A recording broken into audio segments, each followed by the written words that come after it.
High মিষ্টি বন্ধুগণ, good afternoon শুভ দুপুর। দেখো আজকে আমি রান্না করছি পুঁই শাক দিয়ে একটা পাঁচ মিশালি আমি একটা সবজি করছি। দেখো এখানে এই যে পুঁই শাক আছে, আর এই যে এখানে পাঁচ মিশালি সবজির মধ্যে আছে কুমড়ো, আলু আর বিনস। তো এখানে ফোড়নে আমি দিয়ে দিয়েছি বেগুন, দেবো বেগুনটা দিয়ে পারিনি।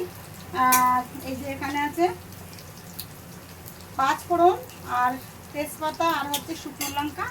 এর মধ্যে আমি সবজিটা ভেজে নেবো আগে।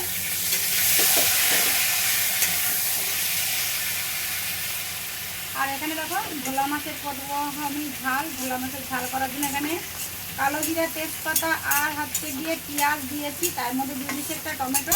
ভোলা মাছগুলোকে নিয়ে যে ভেজে নিয়েছি ভোলা মাছগুলো। আর এই যে মাছের মাথা, রুই মাছের মাথা আর আছে কাতলা মাছের মাথা, দুটো ওই মিক্সড আছে। দেখো এখানে আমি করেছি আলু ভাজা। এখানে আছে গরম গরম ভাত এই যে হাঁড়িতে। সবজিটা যত ভালো ভাজা হবে আমার ঘাটটা কিন্তু পাঁচমিশালি সবজিটা তত খেতে টেস্ট হবে। এই সবজিগুলোকে আগে ভালো করে ভেজে নেব, তারপরে শাকগুলো দেবো। আমি পুঁই শাকটা দিয়ে দেবো, ভালো করে ভেজে নিচ্ছি এবার।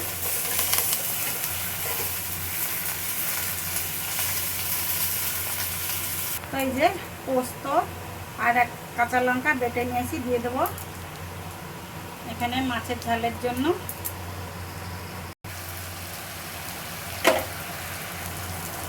তো এই যে ঝালের জন্য মশলাটা দেখো সুন্দর করে ভেজে নিয়েছি। এবার আমি ঝোল ঢেলে দেবো,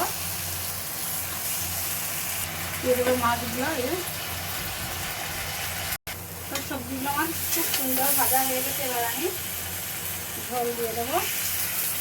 তো দেখো ভোলা মাছের ঝালটা কিন্তু আমার রেডি হয়ে গেছে, নামিয়ে দেবো এই যে। ঠিক আছে, তো মাছের মাথাগুলোকে দিয়ে দেবো, দিয়ে আমি চাপা দিয়ে রেখে দেবো। সবজিটা কিন্তু প্রায় আমার হয়ে এসছে, আর একটুখানি বাকি আছে। আলুগুলো সব সিদ্ধ হয়ে গেছে সুন্দর। তো দেখো আমার পুঁই শাকের পাঁচমিশালি ঘ্যাট কিন্তু রেডি হয়ে গেছে। ভিডিওটা আমি এখন এখানেই এন্ড করে দিচ্ছি। তোমরা সকলে খুব ভালো থেকো, সকলের মঙ্গল হোক। আর আমার ভিডিওটা যদি ভালো লাগে তাহলে লাইক, কমেন্ট এবং আমাকে সাবস্ক্রাইব করে, আর ফেসবুক থেকে দেখলে ফলো করে পাশে থেকো, আর ইউটিউব থেকে সাবস্ক্রাইব করে পাশে থেকো।